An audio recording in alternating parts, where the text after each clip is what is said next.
Last week, I talked about how Texas State holds all of the cards in the conference realignment scramble.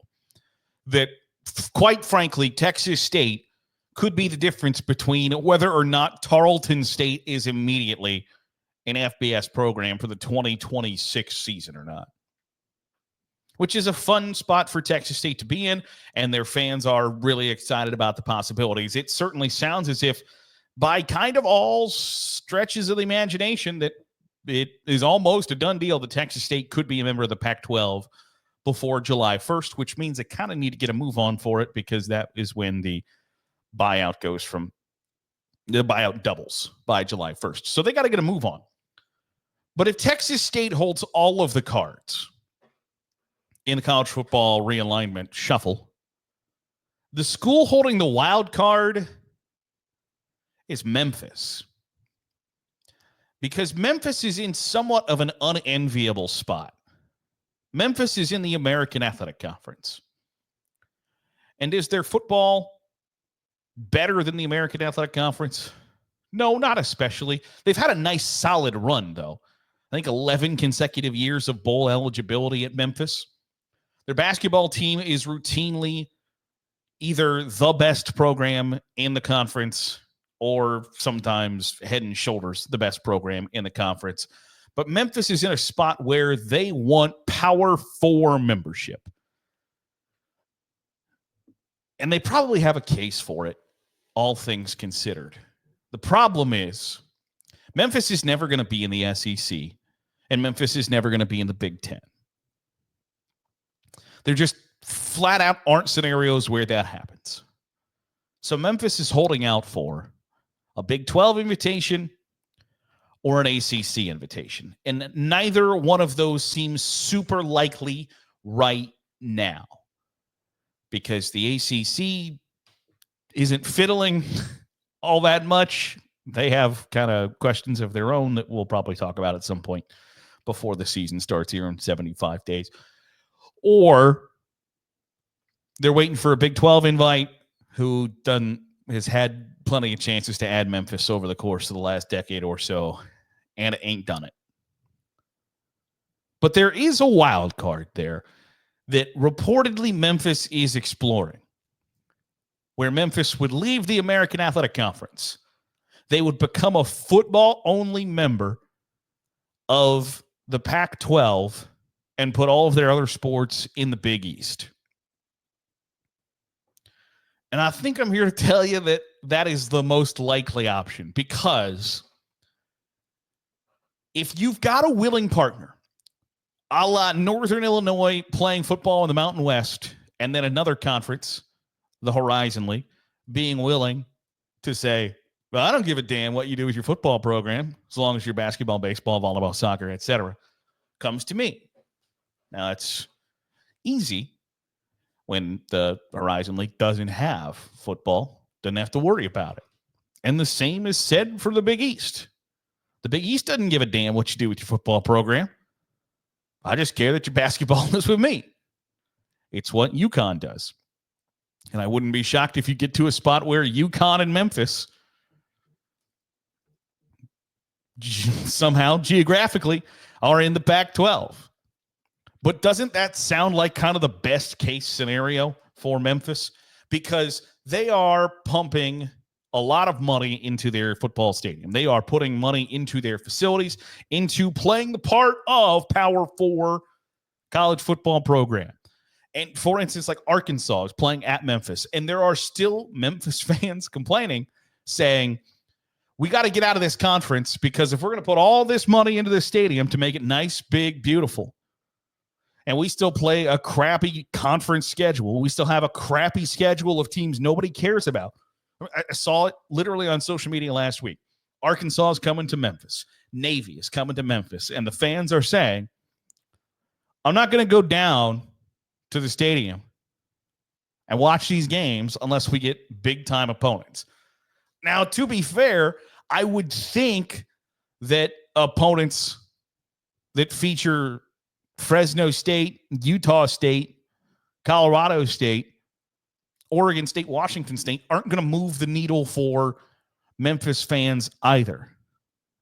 But if your options are sit and wait for an ACC/Big 12 invite, you're probably withering away on the vine, because I don't think that either one of those is going to happen in the near-term future at all. You can hope and pray that the American Athletic Conference gets better. And there were people on my Texas State video commenting that, well, North Texas and UTSA are better options and more likely to go to the Pac-12 than Texas State. I'm here to tell you, no, they ain't. No, they ain't.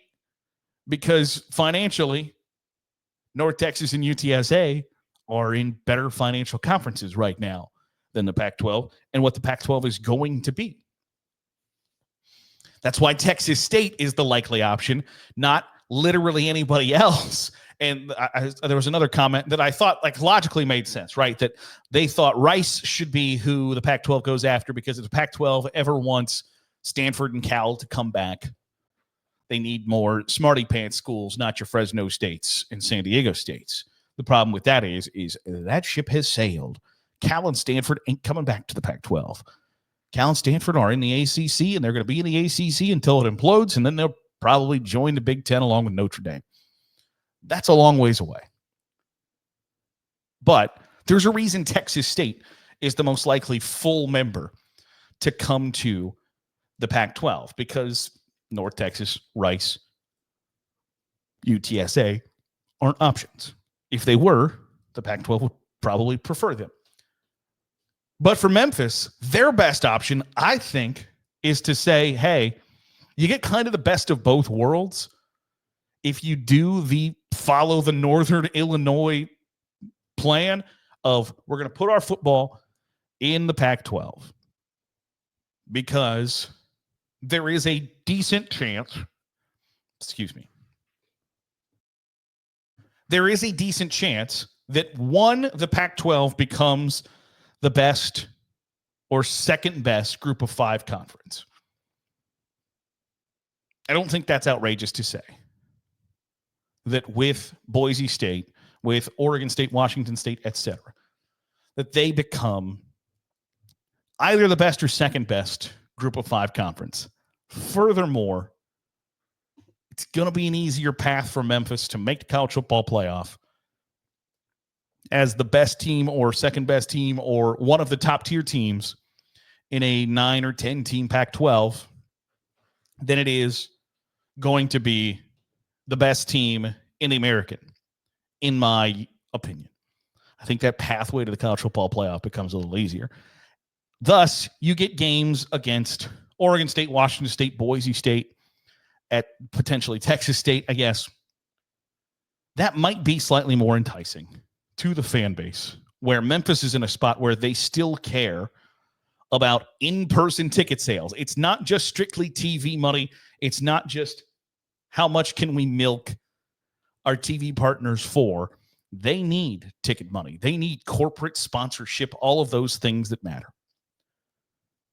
So I think I think that's Memphis's best option. I don't know if it's likely. According to a report from ESPN, that very well could be on the table, is that Memphis moves their football to the Pac-12, which is best case scenario, and then their basketball teams move to the Big East, which would be a huge win for the Memphis basketball team, Memphis basketball program, because if you can get games against some of those big-time Big East programs, if we have a Memphis UConn every year, if you get Memphis versus Creighton, Memphis versus everybody that's in the Big East that makes up that conference, those Villanovas and Providences and Xaviers,